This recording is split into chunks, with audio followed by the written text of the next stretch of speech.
Hébreux chapitre 11. Or la foi est une ferme assurance des choses qu'on espère, une démonstration de celles qu'on ne voit pas. Pour l'avoir possédée, les anciens ont obtenu un témoignage favorable. C'est par la foi que nous reconnaissons que le monde a été formé par la parole de Dieu, en sorte que ce qu'on voit n'a pas été fait de choses visibles. C'est par la foi qu'Abel offrit à Dieu un sacrifice plus excellent que celui de Caïn, c'est par elle qu'il fut déclaré juste, Dieu approuvant ses offrandes, et c'est par elle qu'il parle encore, quoique mort. C'est par la foi qu'Hénoch fut enlevé pour qu'il ne vît point la mort, et qu'il ne parut plus parce Dieu l'avait enlevé, car, avant son enlèvement, il avait reçu le témoignage qu'il était agréable à Dieu. Or sans la foi il est impossible de lui être agréable, car il faut que celui qui s'approche de Dieu croie que Dieu existe, et qu'il est le rémunérateur de ceux qui le cherchent. C'est par la foi que Noé, divinement averti des choses qu'on ne voyait pas encore, et saisi d'une crainte respectueuse, construisit une arche pour sauver sa famille, c'est par elle qu'il condamna le monde, et devint héritier de la justice qui s'obtient par la foi. C'est par la foi qu'Abraham, lors de sa vocation, obéit et partit pour un lieu qu'il devait recevoir en héritage, et qu'il partit sans savoir où il allait.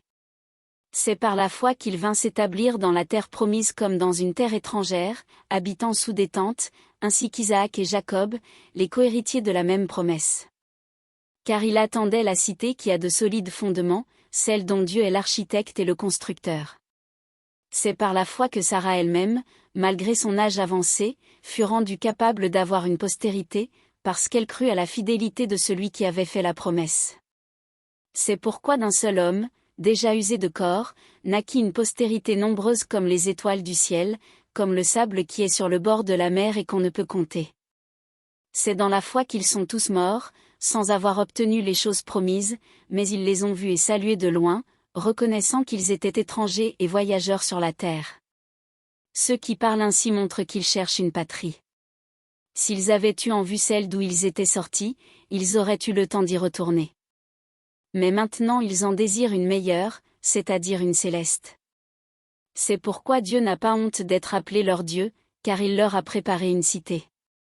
C'est par la foi qu'Abraham offrit Isaac, lorsqu'il fut mis à l'épreuve, et qu'il offrit son fils unique, lui qui avait reçu les promesses. Et à qui il avait été dit, en Isaac sera nommé pour toi une postérité. Il pensait que Dieu est puissant, même pour ressusciter les morts, aussi le recouvra-t-il par une sorte de résurrection.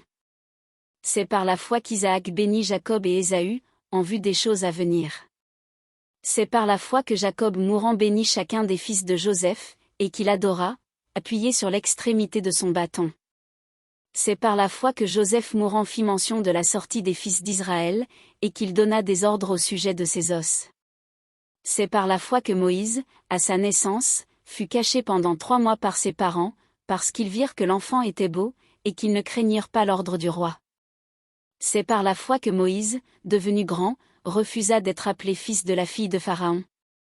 Aimant mieux être maltraité avec le peuple de Dieu que d'avoir pour un temps la jouissance du péché. Regardant l'opprobre de Christ comme une richesse plus grande que les trésors de l'Égypte, car il avait les yeux fixés sur la rémunération. C'est par la foi qu'il quitta l'Égypte, sans être effrayé de la colère du roi, car il se montra ferme, comme voyant celui qui est invisible.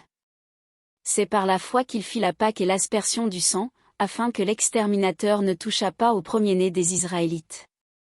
C'est par la foi qu'ils traversèrent la mer Rouge comme un lieu sec, tandis que les Égyptiens qui en firent la tentative furent engloutis.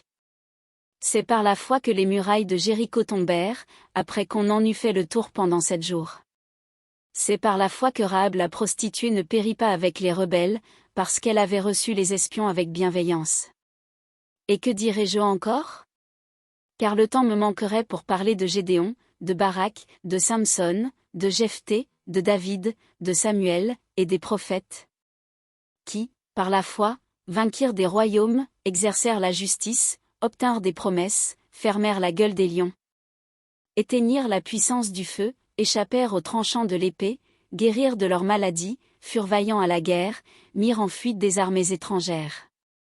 Des femmes recouvrèrent leur mort par la résurrection, d'autres furent livrées au tourment, et n'acceptèrent point de délivrance, afin d'obtenir une meilleure résurrection. D'autres subirent les moqueries et le fouet, les chaînes et la prison. Ils furent lapidés, sciés, torturés, ils moururent tués par l'épée, ils allèrent çà et là vêtus de peau de brebis et de peau de chèvre, dénués de tout, persécutés, maltraités. Eux dont le monde n'était pas digne, errant dans les déserts et les montagnes, dans les cavernes et les antres de la terre. Tous ceux-là, à la fois desquels il a été rendu témoignage, n'ont pas obtenu ce qui leur était promis. Dieu ayant en vue quelque chose de meilleur pour nous, afin qu'ils ne parvinssent pas sans nous à la perfection.